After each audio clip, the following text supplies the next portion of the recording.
예, 오늘은 깨닫는 자가 승리합니다라는 말씀의 제목을 갖고 함께 은혜를 나누고자 합니다. 살면서 우리를 불행하게 만드는 감정 중에 하나가 원망입니다. 여러분, 원망은요, 필연코 남 탓으로 이어집니다. 근데 우리가 남 탓을 하게 되면 자기 자신을 돌아볼 수 없게 됩니다. 자기 자신을 돌아볼 줄 모르는 사람은 행복한 인생을 위해서 꼭 필요한 인격적 성숙을 이룰 수가 없습니다. 원망은 우리가 인격적 성숙을 이루는데 가장 방해가 되는 장애물입니다. 그렇기 때문에 우리가 살면서 원망의 마음이 들 때일수록 우리는요, 우리 자신을 더 돌아볼 수 있어야 합니다.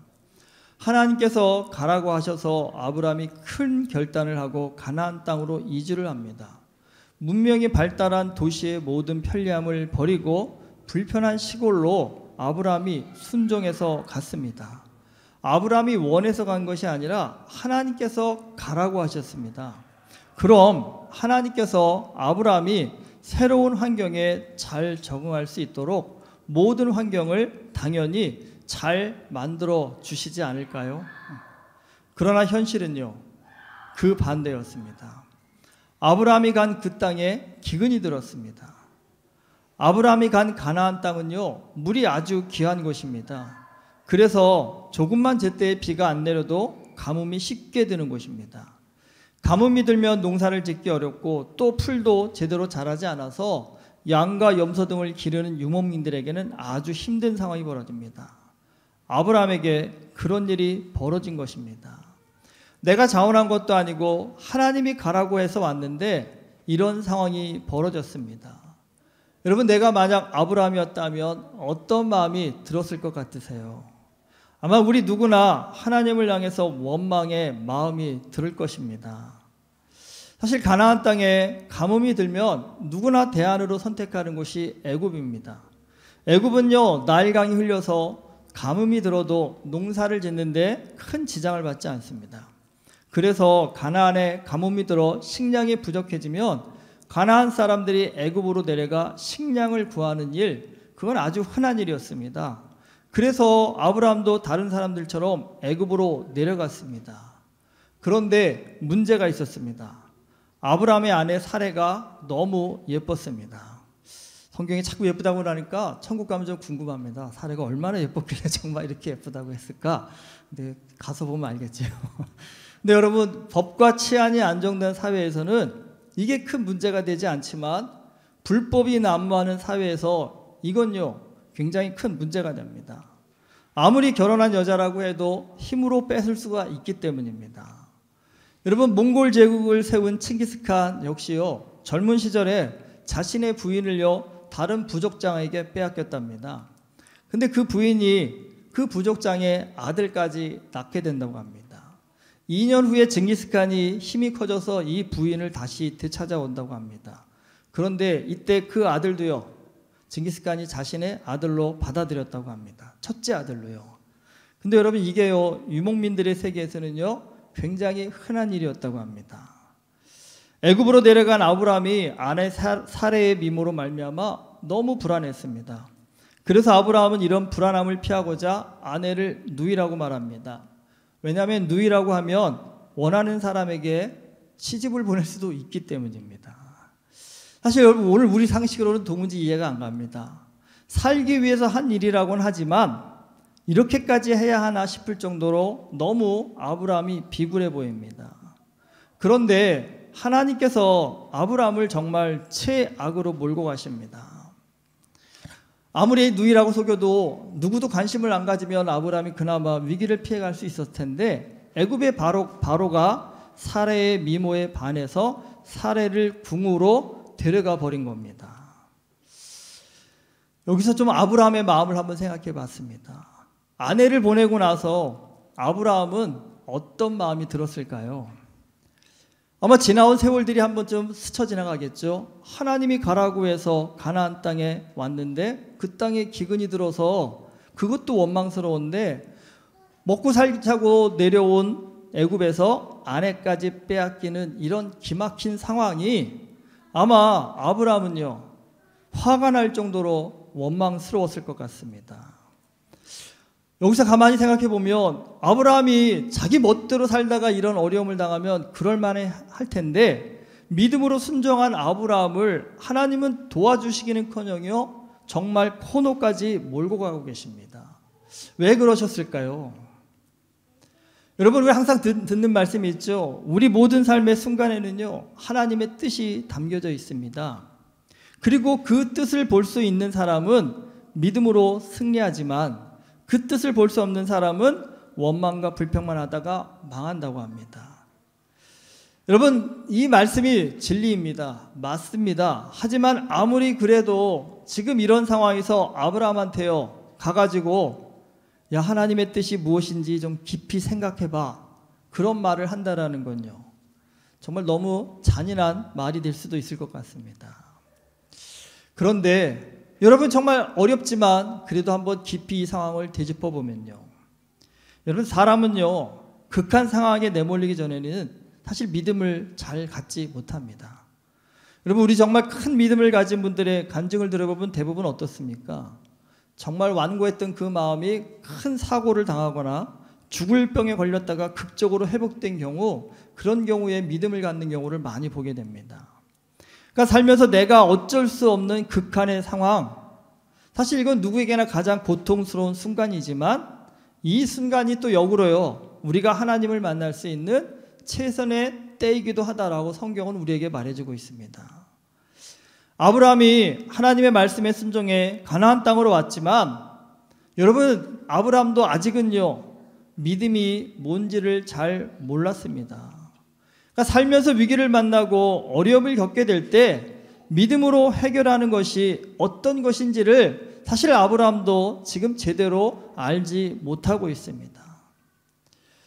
아내를 바로의 궁으로 보내고 난 뒤에 여러분, 아브라함은 뭘 했을 것 같으십니까? 좀 그게 궁금하더라고요. 아브라함은 뭘 했을까? 사랑하는 아내를 지킬 수 없는 자신의 무기력함에 아마 가슴이 좀 먹먹하지 않았을까라는 생각이 듭니다.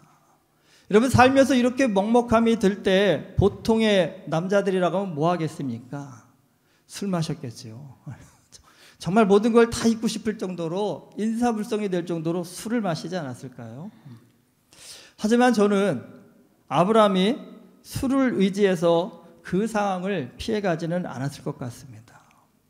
아브라함은 아내를 보내고 난 그 밤에 아마 저의 생각으로는요 아브라함의 인생에 있어서 가장 간절한 기도를 했을 거라는 생각이 듭니다.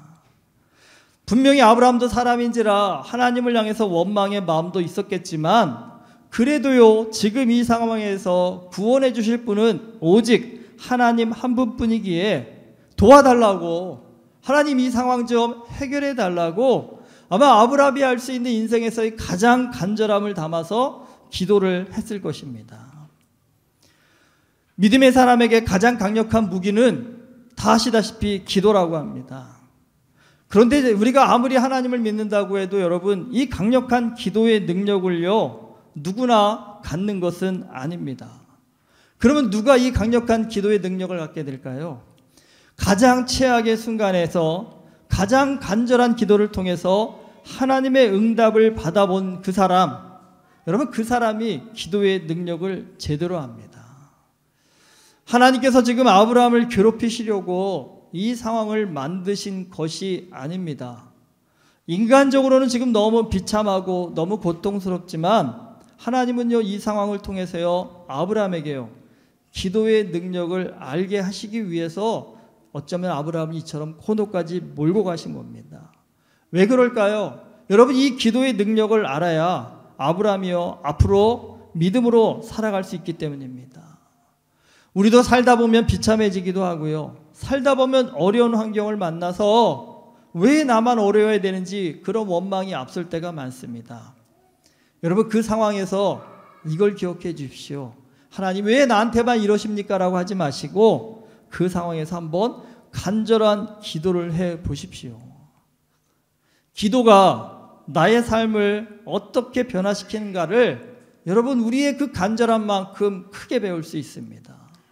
분명한 것은 우리가 그 어려운 순간에 그 간절한 기도를 통해서 하나님의 응답을 들어서 기도가 이런 거구나라는 것을 배울 수 있으면요, 여러분 그 순간 우리의 삶은요 정말 놀랍게 변화될 수 있습니다.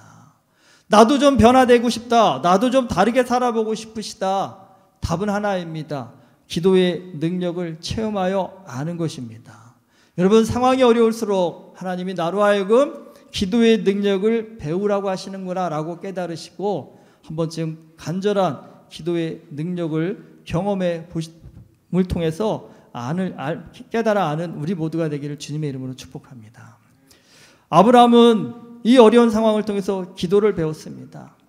그럼 한번 바꿔서 생각해 보시죠. 사례는 무엇을 배웠을까요? 여러분 사례도 분명히 억지로 그 바로의 궁에 끌려가면서 기도했겠지요.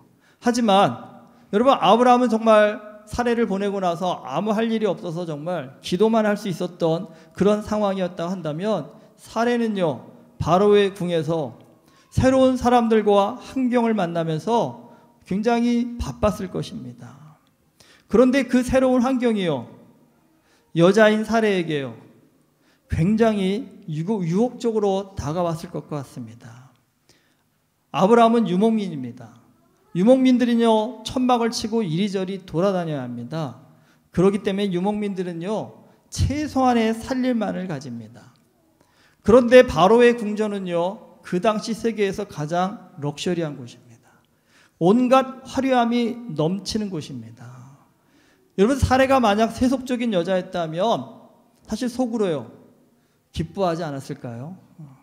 사실 아브라함 쫓아다니면서는 잘 산다 하지만 거지 같은 삶일 겁니다. 그런데 거지 같은 그 아브라함을 떠나서 와서 보니까요 온갖 명품이 치장되어 있는 화려한 세계로 들어왔습니다. 사례의 마음 가운데요 무슨 생각이 들까요? 나도 이제 이 럭셔리한 명품의 세계에 입문하게 될 수 있지 않을까?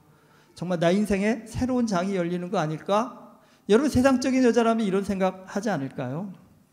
그런데 한번 생각해 보십시오. 여러분 명품이 정말 우리에게 행복을 가져다 줄까요? 저는 잘 모르겠는데 쇼핑에 기쁨이 있다고 하더라고요. 쇼핑하는 순간 스트레스가 해결된다고 얘기하더라고요. 근데 여러분 그 쇼핑의 즐거움, 기쁨은요 잠시 잠깐입니다. 정말 잠시 잠깐 행복은 줄 수는 있지만 우리에게 영원한 행복을 줄 수는 없습니다. 우리는 진짜를 볼 수 있어야 하는데 우리는 살면서요 가짜에 너무나 잘 속고 삽니다. 요즘 뉴스를 보니까 미국에서 이 펜타닐이라는 마약 때문에 아주 골치라고 합니다. 19세에서 49세까지 이 성인들의 사망 원인 1위가요 이 마약으로 인한 약물 중독이라고 합니다. 사진 보시죠. 좀비 도시 필라델피아 가면 저희가 좀비 도시가 되어서 마약에 취해서 저렇게 제대로 펴지도 못하고 저렇게 정신없이 사는 사람들이 굉장히 많다고 합니다. 궁금하시면 한번 유튜브 가서 한번 검색해 보십시오. 미국의 좀비 도시 하시면요 저 영상이 나오고 있습니다. 여러분 저분들을 볼 때 어떠세요? 자유해 보이신가요? 우리 선교가 저 청년들하고 얘기하다 보니까 교회 때문에 좀 구속받고 자유하지 못한 부분이 많다라는 얘기를 하면서 그런 대화를 좀 나눴습니다. 근데 정말 내가 하고 싶은 대로 마음대로 다 할 수 있으면 그게 자유일까? 사실 우린 굉장히 착각하고 있습니다. 여러분 이렇게 생각해 보십시오. 브레이크 없는 자동차가 자유할 수 있을까요? 여러분 달리고 싶을 때 달리고 멈추고 싶을 때 멈출 수 있어야 그게 진정으로 자유한 겁니다. 요즘 젊은 청년들한테 제일 핫한 게 게임이잖아요. 아니 얘기 들어보니까 그렇더라고요. 다른 믿지 않는 친구들은 토요일날 밤을 새워 게임을 하고 주일날 하루 종일 잠잔다는 겁니다. 근데 우리 청년들은 어때요? 그래도 주일날 교회 와야 되기 때문에요. 토요일날 밤을 새고도 교회에 나와야 되니까 그게 억울한 겁니다. 손해보는 것 같습니다. 쟤네들을 잠 더 많이 잘 때 나는 잠을 못 잔다라는 겁니다. 근데 제가 그렇게 얘기해 줬습니다. 야, 게임을 무한정으로 하는 게 자유일까? 정말 그 게임에 정말 중독이 되어져서 밤낮 없이 게임만 하는 그런 인생을 산다면 그게 정말 자유일까? 정말 자유한 것은요 게임하지 말라는 것이 아니라 여러분 게임 할 수 있겠죠. 스트레스 풀기 위해서. 근데 게임을 할 때는 하지만 또 게임을 하지 말아야 할 때는 안 할 수 있어야 이게 진정한 자유가 아니겠냐라는 겁니다.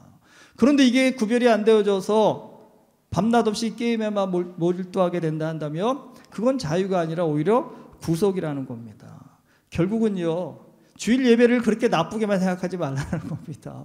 이것마저 없으면요, 이 브레이크마저 없다 한다면 정말 거기에 몰입이 되어서 헤어나지 못할 나를 지켜주는 힘이 바로 예배라는 겁니다. 그래서 이번 청년들에게 그거 계속 강조했습니다. 홍수가 났을 때에도 붙잡을 것이 있는 사람은 휩쓸려 가지 않는다. 붙잡을 게 없는 사람은 휩쓸려 간다. 그 붙잡을 그것이 바로 예배라고요. 주일 예배만큼은. 그래서 지켜야 된다고 그렇게 얘기를 해줬습니다. 마약을 안 해봐서 저도 모르겠습니다. 근데 마약이 정말 사람에게 아주 쾌락의 절정을 맛보게 해준다고 합니다. 근데 여러분, 마약이 주는 쾌락, 이게 처음에는 멋져 보이지만 그 쾌락을 절제하지 못하면요, 결국은 마약 중독자가 되어져 가지고요, 아무 일도 못하는 폐인이 되어버립니다. 눈에 보이는 화려함, 이게 모든 여자에게 처음에는 정말 즐거워 보일 겁니다. 하지만 여러분, 사랑 없는 바로의 궁전에서의 삶은 시간이 지날수록 이 사례를 불행하게 만들 것입니다. 사례는 바로의 궁전에서 아마 진지한 고민을 해봤을 겁니다. 무엇이 진정한 행복일 것인가? 그도 하나님을 믿는 자에게 아마 하나님의 뜻에 마음에 놓고 생각했겠지요. 여러분, 시편 84편 10절이 이렇게 말씀합니다. 주의 궁정에서의 한 날이 다른 곳에서의 첫날보다 나은즉 악인의 장막에 사는 것보다 내 하나님의 성전 문지기로 있는 것이 좋사오니. 여러분, 진짜를 볼 수 있어야 합니다. 근데 그러려면 어떻게 되냐면 생각을 조금 더 깊이 해야 합니다. 지금의 이 쾌락이 앞으로도 나에게 계속 좋을까? 사실 이 생각을 조금만 깊이 해보면 우리는요, 수많은 유혹으로부터 벗어날 수 있습니다. 근데 살면서 이 짧은 생각을 못 해가지고요, 엉뚱한 데 마음이 뺏겨져서 우리에게 주신 자유로운 인생을 오히려 헛된 곳에 구속되어져 살아가는 그런 어리석음을 우리가 범할 때가 얼마나 많은지 모릅니다. 여러분, 사례가 생각 없는 여자였다 한다면 사례는 아마 나중에 아브라함이 데리러 오라고 했을 때 소리치면서 안 간다고 할 겁니다. 나 여기가 더 좋다고. 나 이제 거지같이 이렇게 천막치고 안 살고 싶다고. 럭셔리한 이 궁정에서 그냥 사랑 그게 뭐 필요하냐고, 나는 그냥 예쁘게 꾸미고 멋지게 입고 잘 먹고 잘 사는 그런 삶을 살겠다라고 그렇게 얘기했을 겁니다. 근데 여러분, 그렇게 5년 10년 살면 어떨까요? 그 삶은 고통입니다. 불행입니다. 슬픔입니다. 사례는 하나님의 말씀에 비춰 조금 더 깊이 생각해 보니 여러분, 그 삶이 결코 자신의 삶에 복이 될 수 없다는 것을 배웠기에 여러분, 사례는 아브라함이 데리러 오려고 했을 때 따라갈 수 있는 믿음의 결단을 할 수 있게 된 겁니다. 아브라함은 이 어려운 상황을 통해서 기도를 배웠고요, 사례는 진짜를 볼 수 있는 안목을 배웠습니다. 그럼 여러분, 바로 이분은 뭘 배워야 했을까요? 사실 이 상황은 다 억울해 보입니다. 아브라함도 사례도 억울해 보이지만 어쩌면 지금 이 상황에서 제일 억울한 사람은요, 바로가 아닐까 하는 생각이 듭니다. 바로는 힘으로 아브라함을 죽이고 사례를 뺏을 수도 있었습니다. 하지만 바로는 정당한 돈을 지불하고 사례를 데려왔습니다. 그런데 아브라함이 속이는 바람에 그는 졸지에 남의 아내를 데려오게 되었고 그것 때문에 여호와께로부터 큰 재앙을 받게 됩니다. 여러분, 속인 사람은 아브라함인데 벌은 누가 받았어요? 속은 바로가 받았습니다. 내가 바로 했다면 얼마나 억울했겠습니까? 근데 한 번쯤 이 성경을 보면서 그런 질문이 듭니다. 왜 여호와께서는 바로에게 벌을 주신 것일까? 거짓말한 아브라함이 아니라 거짓말에 속은 바로한테 왜 벌을 주신 것일까? 사실 이게 저는 정말 오랫동안 이해가 되지 않았습니다. 믿는 사람은 거짓말 한번 정말 조금도 하지 않고 정직하게 살아야 된다라는 어떤 그런 가치관을 갖고 들어왔기 때문에 아무리 어렵고 힘든 상황이라도 거짓말한 이 아브라함이 나쁜 거 아닌가? 그 거짓말에 속은 바로가 무슨 죄지? 솔직히 굉장히 좀 고민이 많이 됐고 이 말씀이 좀 이해가 안 됐습니다. 그런데 제가 가만히 고민해 보니까 이 세상적 기준으로는 이 말씀이 잘 이해가 안 됩니다. 하지만 영적인 기준으로 보면요, 이해가 됩니다. 하나님께서 바로에게 큰 권세를 주셨습니다. 여러분, 왜 하나님께서 바로에게 이 권세를 주셨을까요? 예수님은 마태복음 20장 28절에서 자신이 이 세상에 오신 이유를 이렇게 말씀하십니다. 인자가 온 것은 섬김을 받으려 함이 아니라 도리어 섬기려 하고 자기 목숨을 많은 사람의 대속물로 주려 함이니라.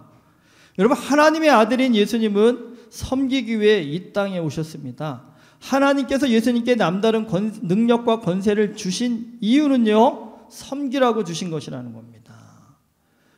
그런데 이 땅의 수많은 권력자들은 자신들이 받은 그 권세를 섬김을 위해서 사용하지 않습니다. 그래서 하나님이 그들을 기뻐하시지 않습니다. 여러분, 창세기 요셉이 자신이 가진 권력으로 많은 사람을 섬기니까 굶어 죽을 수밖에 없던 수많은 사람을 살렸습니다.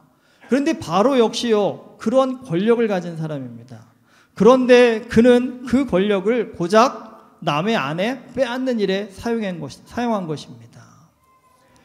이 섬김의 사람은 잘 속지 않습니다. 왜냐하면 해야 할 일에 집중하기 때문입니다. 하지만 섬김받기 좋아하는 사람은 하지 말아야 할 일에 집중을 합니다. 그래서 그들은 쉽게 속아 넘어갑니다.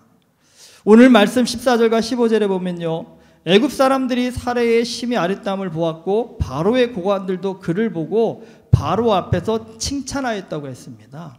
영어 성경에 보면요, 프레이즈라고 합니다. 찬양했다고 합니다. 여러분, 이 고관들은 한 나라의 지도자들입니다. 그런 사람들이요, 한 여인의 미모를 보고 칭찬을 넘어서 프레이즈했다라는 그 생각의 수준, 저는 그게 굉장히 좀 아쉽더라고요. 이런 사람들이 그런 권력을 가지고 세상을 통치한다? 그 생각에서 나올 수 있는 정책들이라는 게 과연 뭘까라는 생각이 들었습니다. 여러분, 이런 헛된 가치에 눈이 먼 사람들이 나라와 국민을 위해서 얼마나 열심을 낼 수 있겠습니까? 이렇게 비유하면 더 쉽지 않으실까 싶습니다. 이 땅의 모든 사람들은 다 하나님의 자녀입니다. 우리도 자녀들을 낳고 살지만 자녀들이 다 똑같지 않더라고요. 좀 잘난 녀석도 있고 좀 못난 녀석도 있습니다. 근데 여러분, 부모가 죽을 때 유산을 남길 때 누구한테 돈 맡기겠습니까? 못난 녀석에게 주면 다 까먹을 거 분명해서 좀 잘난 자녀한테 내가 너한테 좀 더 줄 테니까 네가 이걸로 좀 네 못난 형제 좀 보살펴라. 좀 그가 어렵지 않도록 돌봐줘라고 부모가 더 많은 것을 맡겨줬습니다. 그런데 더 많은 것을 받은 그 자녀가요, 못난 형제를 돌보지 않고요, 나는 잘나서 많이 받았으니까 나를 위해서만 내 멋대로 살 거야 라고 한다면 여러분, 그 부모의 심정이 어떨까요? 이 세상의 모든 가치도 똑같습니다. 이 땅에 누구 하나 하나님의 자녀 아닌 사람으로 태어난 사람 없습니다. 그런데 하나님께서 모두에게 똑같은 능력을 주신 것이 아니라 누구에겐 좀 더 나은 능력을 주셨고 누구에겐 좀 더 못한 능력을 주셨습니다. 그 이유는요, 잘난 사람이 못난 사람 압박하라고 뺏어 먹으라고 주신 것이 아니라요, 잘난 사람이 좀 못난 사람 섬기고 살라고, 그래서 이 땅이 비록 다른 능력을 갖고 태어났지만 하나님 안에서 공평하고 아름다운 세상을 만들라고 그런 능력을 주신 것입니다. 여러분, 그런데 그 능력을 받은 사람들이 다른 사람을 섬기는 일엔 신경 쓰지 않고 자기만을 위해서, 자기 욕심만을 위해 산다 한다면 하나님 앞에 혼나야 될 삶 아닐까요? 하나님 앞에 벌 받아야 될 삶 아닐까요? 우리 삶의 모든 상황을 한번 깊이 들여다보면 하나님의 뜻이 다 담겨져 있습니다. 여러분, 근데 그 하나님의 뜻을 발견하는 사람, 그 사람이 가장 복된 인생을 살 수 있습니다. 아브라함과 사레는 고난 속에서 하나님의 뜻을 깨달았습니다. 하지만 가장 권력자인 바로는 깨닫지 못했습니다. 그 깨달음의 차이가요, 그들의 인생의 차이가 되었습니다. 우리도 살면서 어쩌면 우리도 아브라함과 사레처럼 억울한 일을 많이 당하는 입장일 수 있습니다. 우리는 크게 권력자도 부자도 없기 때문에 그렇습니다. 그런데 여러분, 그런 상황 당했다고 너무 억울해하시고 분해하지 마십시오. 그런 상황 가운데서도 원망을 앞세우지 않고요, 하나님의 뜻을 더 깊이 묵상할 수 있는 믿음의 능력자가 된다 한다면 오히려 그 억울한 상황이 우리의 삶을 더 복되게 만들어주는 축복의 통로가 될 줄 믿습니다. 여러분, 하나님의 뜻을 묵상하셔야 됩니다. 힘들수록, 어려울수록, 원망이 가득할수록 하나님 나한테 왜 이러세요라고 투덜거릴 수는 있겠지만 그래도 한 번쯤 한 단계 더 나가서 이렇게 기도해 보십시오. 하나님, 이 상황을 통해서 나로 하여금 깨닫기를 원하시는 것이 무엇입니까? 내가 어떤 능력 갖기를 원하십니까? 라고요, 여러분, 한 차원 높은 기도를 하나님 앞에 드려보십시오. 하나님은 그 기도를 결코 무시하지 않습니다. 하나님은 그 기도에 반드시 응답하셔서요, 아브라함과 사례처럼 극한의 상황 가운데도 벗어날 수 있는 하나님의 능력과 권세를 허락해 주십니다. 여러분, 그 능력을 경험하고 사는 사람과 그 능력을 경험하지 못한 채 애국 궁전의 왕으로 사는 바로의 삶, 누가 더 능력 있고 아름답고 복된 인생을 살 수 있겠습니까? 우리 모두 원망보다는 하나님의 뜻을 깊이 묵상하여서 좀 진리의 큰 깨달음을 갖는 복된 하나님의 자녀 될 수 있기를 주님의 이름으로 축원합니다. 기도하시겠습니다. 하나님의 뜻을 깨닫는 것, 우리 인생에서 가장 복되고 귀한 축복인 줄 믿습니다. 아버지 하나님, 상황이 어려울수록, 원망스러울수록 더 하나님을 붙잡고 하나님의 뜻이 무엇인지를 기도하여 물을 수 있는 우리가 되게 하여 주시옵소서. 그 기도를 통해서 하나님의 뜻을 발견할 수 있는 우리가 되게 하여 주시옵시사. 아브라함과 사례처럼 하나님 극한의 상황에서 하나님의 도우심과 돌보심을 경험할 수 있는 우리가 되게 하여 주시옵시사. 하나님, 그 믿음을 가지고 정말 세상 가운데 휘둘리지 않고 오히려 세상을 거슬러 올라가며 믿는 자의 권세와 능력을 보이며 살아갈 수 있는 우리 모두가 되어줄 수 있도록 주님, 우리에게 말씀 안에서의 귀한 깨달음을 허락하여 주시옵소서. 예수 그리스도 이름으로 기도드립니다.